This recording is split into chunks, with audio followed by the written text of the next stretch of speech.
du ma wax ne ne soyons pas surpris que ñu mais bon on attend de voir à 20h inchallah ba xam ce qu'il va dire mais on espère pour man sama genre gi.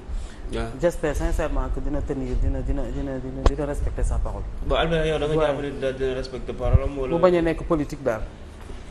Bon, disons que c'est bon ci li nga commencé sànq c'est regrettable qu'on soit devant ce problème. C'est un conflit entre l'exécutif et le législatif. Bon maintenant moi ce que je regrette c'est-à-dire que lii dañ ko doon séntu depuis le départ. ku ñu mënoon fal en 2024 di nga am problème bi ça tout le monde le savait.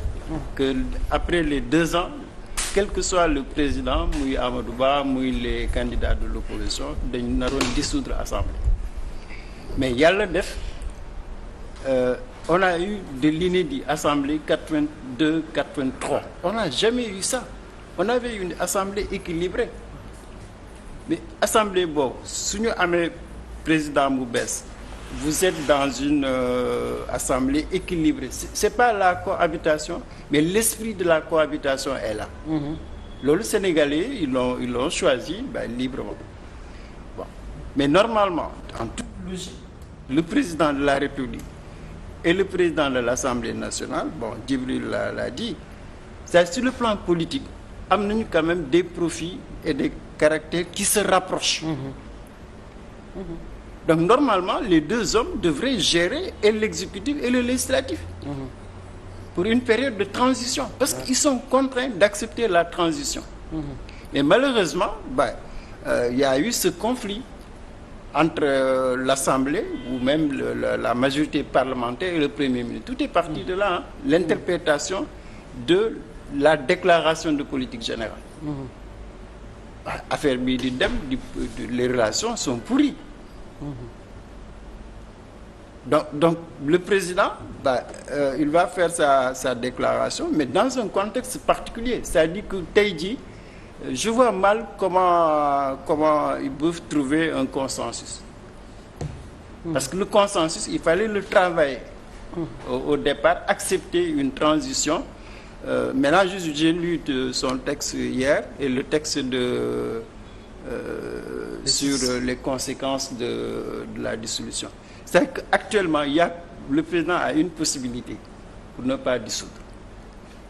Elle est unique, c'est que la majorité retire la motion de censure. Ça peut être un consensus entre l'Assemblée et le président de l'Assemblée et le président de la République. Ousmane Sonko va faire sa déclaration, on arrondit les angles, il y aura un débat sincère et franc, mais il n'y aura pas de motion de censure. Mais loolu président amul sañ-sañ boobu. Il y a que le président de l'Assemblée qui peut donner des garanties au président de la République. Mon groupe parlementaire qui est majoritaire, je vous garantis que je ne vais pas déposer la motion de censure. Non, il est déjà déposé. Voilà, retirer. Donc, ça se pose en termes de retirer. S'il n'y a pas d'accord sur cette question, c'est ça le sens de Cissé. C'est-à-dire qu'il y a des conséquences sur le plan de la gestion de l'État.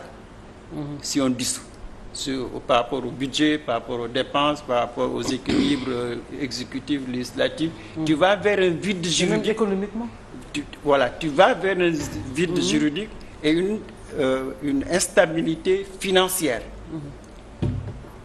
Moi, je suis d'accord avec cette argumentation-là. Mais léegi, est-ce qu'il y aura maintenant dialogue? C'est sûr et certain que, en tout cas, avant qu'il ne fasse sa déclaration, pour le moment, le président va dissoudre. Ça c'est clair. Donc il y aura pas de DPG. Mais le président mën na wax ne par exemple déclaration politique générale comme ni ko Djibril War waxee le 13 signé ko et tout envoyé ko Assemblée nationale et puis le 12 on dissout l'Assemblée nationale. C'est comme si moom léegi la parole donnée moom fan la ko. wala mu nekk. C'est la parole ça voilà c'est ce qu'il a dit ce qu'il a dit. Il y a sa signature aussi. Et sa crédibilité au niveau des partenaires. Quand même. Oui, non mais là c'est ça la politique. Mooy ping-pong bi ñuy wax quoi. C'est-à-dire qu'il faut assumer sa responsabilité. Mais est-ce que mën nañu ko teg si par exemple c'est parce que c'est ça la politique et puis avancer. Mais bu dee parce que assemblée aussi c'est une institution. Par exemple si Ousmane Sonko actuellement il a son parti, il a sa coalition. Ñoom ñëpp ils demandent la dissolution. Ben, le président ne peut pas désavouer sa majorité comme ça. mais kii Albert man lu ma jaaxal ci affaire moom mooy président assemblée nationale dafa fixé woon benn calendrier ni le 11. mais c'est là où le bas voilà blesse. y aura DPG. président bind ko ni ko DPG le 11 mënu nekk nañ ko reculer et ñaaxul ni waxtaan nañ seen biir. pour arranger wu ci date le 13. mais ñëpp après ci président assemblée nationale ak si élégance am gis nañ ñëpp gis nañu lettre bi comment ça s'est formulé que tradition républicaine la que président bu ñaanee leen assemblée nationale may ko sur la base de ça est-ce que mën nañu revenir di wax ne bon voilà il faut tenir en compte affaire politique affaire yooyu noonu et puis mettre sous silence li nga xamante ne moom moo nekkoon date bi nga xam ne président fixé na ko voilà. Oui, non, ben, je dis pas que il y a deux hypothèses. Il peut dissoudre aujourd'hui, comme il peut aujourd'hui parler aux Sénégalais et annoncer qu'il y aura une déclaration. Ça, c'est une hypothèse. Mais l'hypothèse la plus probable, c'est qu'il va dissoudre aujourd'hui. C'est la politique, le rapport conflictuel entre exécutif et législatif. Dafa àgg fenn. Ce sera une première dans l'histoire du Sénégal. Oui, pas mais la c'est une hypothèse politique. façon bi ñu ko defee. Non, c'est une hypothèse politique. Il va assurer.